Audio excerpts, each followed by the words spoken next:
Major support for Carolina Business Review provided by Grant Thornton. Operating in more than 100 countries, our tax, audit, and advisory professionals specialize in helping companies unlock their growth potential. Colonial Life, providing benefits to employees to help them protect their family, their finances, and their futures. And Sonoco, a global manufacturer of consumer and industrial packaging products and provider of packaging services with more than 300 operations in 35 countries. So many times during the last few years, we have debated the differences between rural and urban communities. What are the challenges? And this time we'll do it again, except we won't be in the comfort of a big city studio or soundstage, but we do it right here in Western North Carolina on the campus of Isothermal Community College. Welcome again to the most widely watched source of Carolina business, policy, and public affairs. I am Chris William, and we will take a look at the Carolinas' differences and challenges with the urban-rural divide. Please stay with us.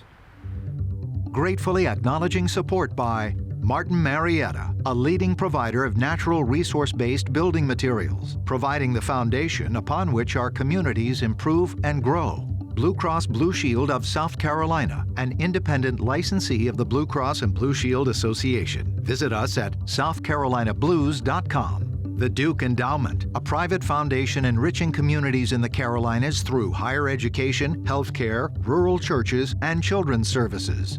Barings, a leading global asset management firm dedicated to meeting the evolving investment and capital needs of its clients. Learn more at barings.com. On this edition of Carolina Business Review, Scott Hamilton from the Appalachian Regional Commission, Olivia Collier of the North Carolina Department of Commerce, and Henry Giles from Spartanburg Community College.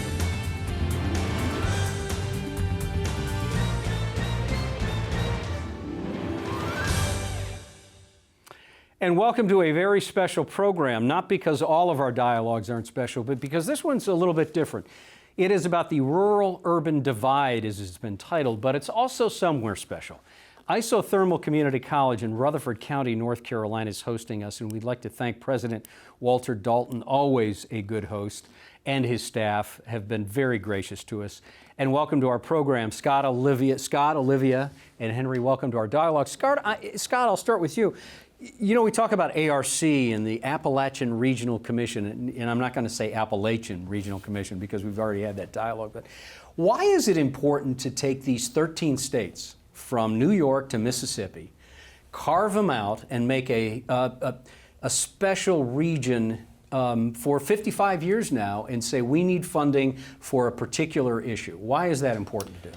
When you look at the demographics of the Appalachian region, and when President Kennedy was campaigning through West Virginia and Kentucky and saw the poverty and the isolation, the lack of the jobs that were there, the lack of the ability to move people and products through the region, he committed that he would set up a commission to look at what would it take to bring economic parity to Appalachia with the rest of the country.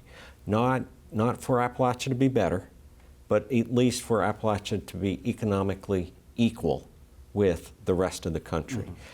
So he did that when he was elected, set up the commission, and in 1965 President Johnson signed the legislation that created the ARC. And the findings of the commission was there was a need for additional federal investment into Appalachia over and above the federal investment that was already being provided because of the lack of opportunity and jobs and the isolation of being able to move around the Appalachian region. And so that is one of the reasons ARC's federal money can match other federal money. It's the only entity in the federal government where federal dollars can be a match for each other, because it goes back to the legislation of we need additional federal investment over and above the investment that's already being made into the region to help us. And we've made great strides in that. We have reduced poverty. We have brought high school high school graduation rates to parity with the nation. That benchmark doesn't stay. Now we are below the national average in college and university degrees, and we need to get caught up there as well. So if benchmark stays static, that's one story, but the benchmarks aren't static. So we're always having to continue to bring that parity for Appalachia's economy to help us just be equivalent to the rest of the nation. And let me ask you, I promise we're going to bring you both in on this dialogue. You've used the term parity more than a couple times. So the idea that, so will parity ever get to a natural level, or is this something in 55 years of the Commission that that Congress or we will have to give the attention to these 13 states in this region to keep them competitive with the rest of the country? Is that fair to say? If you hear our federal co-chair Tim Thomas talk, he will talk about a priority or an objective of the federal co-chair is to work themselves out of a job. That means we have achieved that. And he'll say it's not going to happen during his tenure, and maybe not the tenure of the next federal co-chair. But it's the goal, because if we've done that, we've achieved what we've been set out to do. And so I think it's possible. When you look at the distressed counties in Appalachia, that has been reduced significantly to what it was when we first started in the 60s. Looking at the poverty rates in Appalachia has been reduced significantly. Transportation across Appalachia has opened up the movement of product and people that is benefiting the region and the country. It's not just benefiting in the transportation aspect of the ARC region. It is opening up the transport of goods and people across the country in an effective and efficient manner. Olivia, you are nodding. I see out of the corner of my eye here to some degree you're nodding. And you know, I find it interesting because North Carolina holds itself out in many ways, and you are in the Department of Commerce, as a pretty progressive state. And you could argue that a lot of the urban areas, like of course the Triangle and Charlotte, Western North Carolina, Wilmington, along the Crystal Coast, have exceptional growth. So do you see that ARC has brought North Carolina to that place? And the second part of that question, is it necessary for the Appalachian Regional Commission to continue to support North and also South Carolina? I'm going to answer your second question first. Yes, it's absolutely necessary. I think if you look at the region, both in North Carolina and in South Carolina, and you see where we have come since the mid-1960s, while we have made tremendous strides in a lot of areas, Scott mentioned high school educational attainment, with the poverty rate has been reduced, we have greater transportation access. But then if you also look at the things that are lacking, access to health care, we are working all the time with colleagues in community colleges across the region to make sure we have skilled workforce. I mean, that's probably one of the number one things Governor Cooper, and I would assume almost any governor in the region, hears all the time about the need for trained and highly skilled workers to be able to attract jobs to any part of the state. And I think ARC has played a huge role, particularly in Western North Carolina and probably throughout the entire region, of building that foundation for communities to be able to play in that field. We don't win everything anywhere across the state, but I think one thing ARC has done in Western North Carolina is brought those communities to the table. Scott and I have this conversation all the time that ARC is not just a funder. A lot of times, the biggest thing ARC does for communities in our region is a convener, bringing people in a room to solve an issue. And sometimes funding is needed to solve that issue, but a lot of times it's just getting a lot of interested people, both elected and non-electeds, in a room to think about an issue and figure out how we're going to tackle it to move the ball. President Giles, do you think that South Carolina's had some huge wins, at least commercially, through, of course, the automotive and the aerospace area, but also just the basic growth in the DNA of the state's population. Would South Carolina have been able to do that without, and this is not to be a commercial for ARC, but would they have been able to be as progressive? No, I don't think so. I mean, if you look at poverty levels in South Carolina, they're still below the national average. If you look at educational levels, it's low. If you look at ability for transportation, public transportation, those things didn't exist and don't exist, but if it wasn't for Appalachian providing money to help build roads and infrastructure, water and sewer systems so that people could benefit from those, this area would not have progressed the way it has. And certainly ARC has been beneficial to our college in the form of buildings, equipment, and in prior years, operational costs to start new programs. Scott, back to, were you going to say something on Well, that? I was just going to follow up is that we work as a region. And when the governors come around the table and talk about what's going on, when the alternates that come around the table and are talking about it, back when Governor Carroll Campbell was working on the BMW project, Yes. he was on the commission, and he came to the commission, and the entire commission supported some funds that, not to get too technical, but recouped funds that hadn't, some grants that had some money left over, some dollars had come back, and the commission voted to take a pool of funds to help support the BMW project. So region-wide, the governors come together to look at what's good for the region. And those governors stood up and helped Governor Carroll Campbell work with and win the BMW project. So we've got, and thank you, you did not have to defend ARC in the court of public opinion here, but you've done a good job. But my opinion doesn't really matter here. But so let's unpack this a little bit. You've had a couple days in Asheville. Mm-hmm. You've all spent some time talking about the issues. What are the two biggest issues that face the region? I will tell you that they tie together. And one is the opioid crisis affecting the workforce. It is on the precipice of setting some of the strides that we have made, stepping back. Is that a productivity issue? It is availability of workforce issue. Folks that are in recovery and are not able to get a job. And this is a huge issue in the substance disorder ecosystem, and that ARC is not a healthcare agency, but ARC is an economic development, community development agency. And there are literally billions of dollars by the federal government to look at prevention, law enforcement, education, and treatment. Mm-hmm. There's not a lot to look at the recovery to work component. And so through ARC, and a priority of the federal co-chair is developing the ecosystem to build out the recovery to work. And it does two things. It gets a person in recovery the ability to get a job, which to me a job is hope, opportunity, and prosperity. And if you have hope, that's an essential component of recovery. It also provides somebody new to get into the workforce. And sometimes they may have to start at an entry level.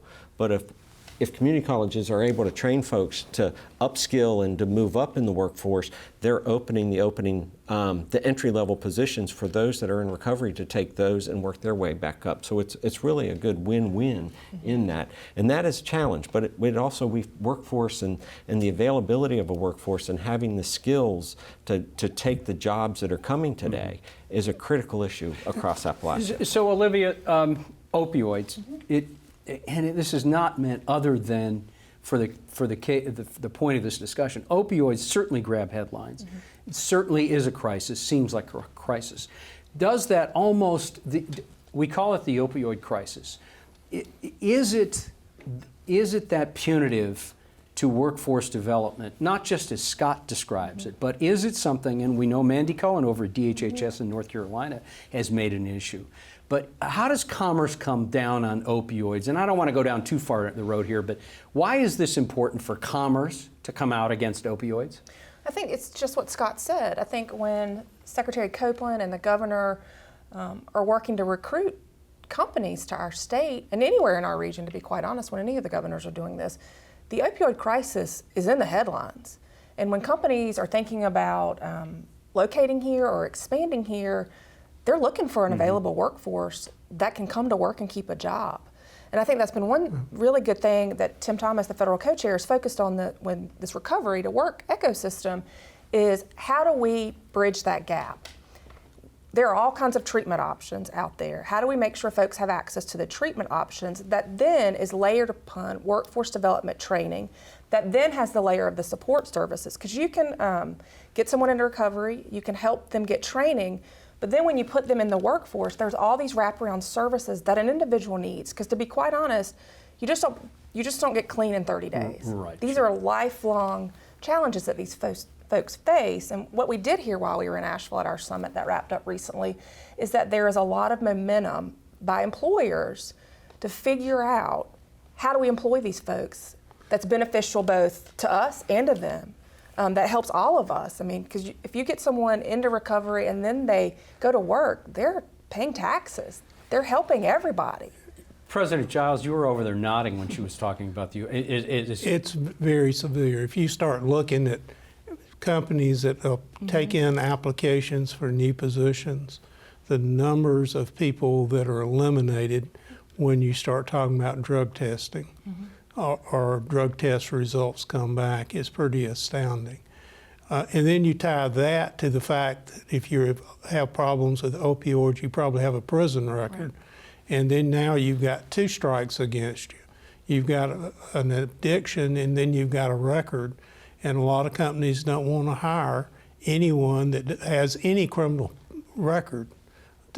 And so there's a lot of companies that are rethinking how are we going to get our workers tomorrow for the crisis that we're in today. And our part of the state is in a crisis almost in terms of need of production workers and skilled technician workers. Yeah, and I want to, we've got so many other things to cover, I don't want to spend too much time on this, but does the opioid crisis border mental health challenges and mental health issues in states that don't have full funding for even rural health, regular health? Does that show up as a mental health issue as well? I think it certainly can. And Olivia has just served on a commission or advisory council that the federal co-chair pulled together to help ARC look at a strategy. And they looked at a lot of aspects of what is involved in this. I might want to. And I think it is coupled together. I think when you, as the president mentioned, when you have someone who has a substance abuse disorder, there is often a mental disorder as well that is coupled with that. But then you layer on that they probably have a criminal record, they probably don't have a driver's license. It all is layered together. And it just creates this effect that, as Scott mentioned earlier on, they don't have any hope. And so if you can get them into recovery, then you can get them to training and find some value, that they have a skill, that they can be productive, and then you find them a job with an employer that supports them and will help them get to and from work, will help them if they need access to child care and to behavioral health services. Then you have a productive member of society back. And it gets more complex because if you have a member using opioids and they're spending all your family resources, squandering them to the point that you don't have a car, and then you've got somebody who's college age that wants to go to college but doesn't have the money to stay in a dorm, and we don't have public transportation to the point that somebody can rely on getting to and from school without public transportation, and you just put everybody in a tailspin. Well, to your point, and then I promised we're going to move on, but to your point, Henry, so does this become a pariah for employers? And all of a sudden they go, well, wait a minute, we don't mind the opioid thing, but now we've got a possible mental health, we've got someone that was incarcerated or not. And I'm not trying to be hyperbolic here, but does it off-put employers when more and more is discovered? I think if you're looking realistically, a company wants to hire skilled workers that will show up, that will participate, will be a team member. And anything that prohibits them from getting that employee, it becomes a put-off for them, especially for a company that is looking to do an expansion or a company that is looking to relocate into our region. That's one of the first questions they ask is, what's the availability of skilled workers for my business? Let's expand a little bit across the Commission's footprint, from New York to Mississippi. Right. When I think of the bookends there, Scott, I don't think of a lot of things in common, but there are a lot of things. There really are. Well, first of all, the ARC region is a legislatively defined region. It is not a geologic region. Okay. So it is not the Appalachian Trail. We don't do anything with the grass or the hiking trail, and so it is more of it was a legislatively, congressionally defined region. And so, when you're defining and working with folks to figure out how you move something legislatively, there's some compromises that are made. But I will tell you, I've been in Jamestown, New York, and if you had blindfolded me and set me down into Jamestown, New York, I might have thought I was up and around the Boone area. It's mountainous, it's rural. And the same in Mississippi. There are areas of our region and in North Carolina here that look like the foothills. And so as different as Mississippi and New York are, they also are facing the same challenges, and they are Appalachia. And some of the challenges are quite stark and different, and others are quite the same, and they're looking for the skilled workforce. How do we attract business? How do we grow the existing business? How do we develop a culture of entrepreneurial development in our community? How do we grow our businesses from within? That's common up and down the ARC region. And so as different as we are also very similar and facing the same challenges, and being able to come together as a commission, and the Appalachia Strong Conference we just held is a way for everybody to come together and realize they're not the only one facing that challenge, that issue, trying to develop the entrepreneurial culture, trying to look at how do we upskill our existing workforce.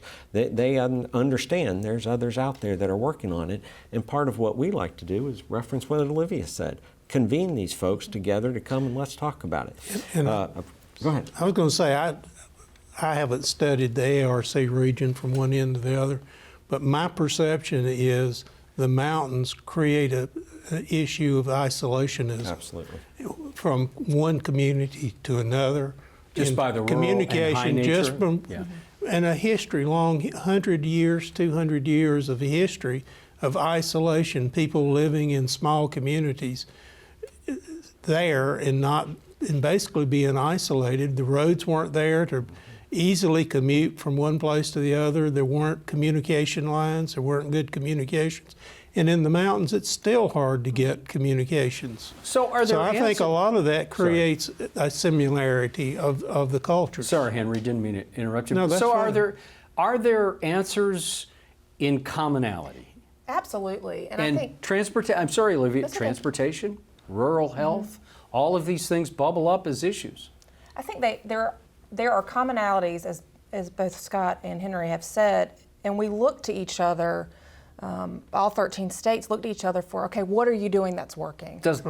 Do ideas come out of that? Yes, absolutely. So I serve as the program manager for the state of North Carolina, and so there are 12 more of me in the other 12 ARC states.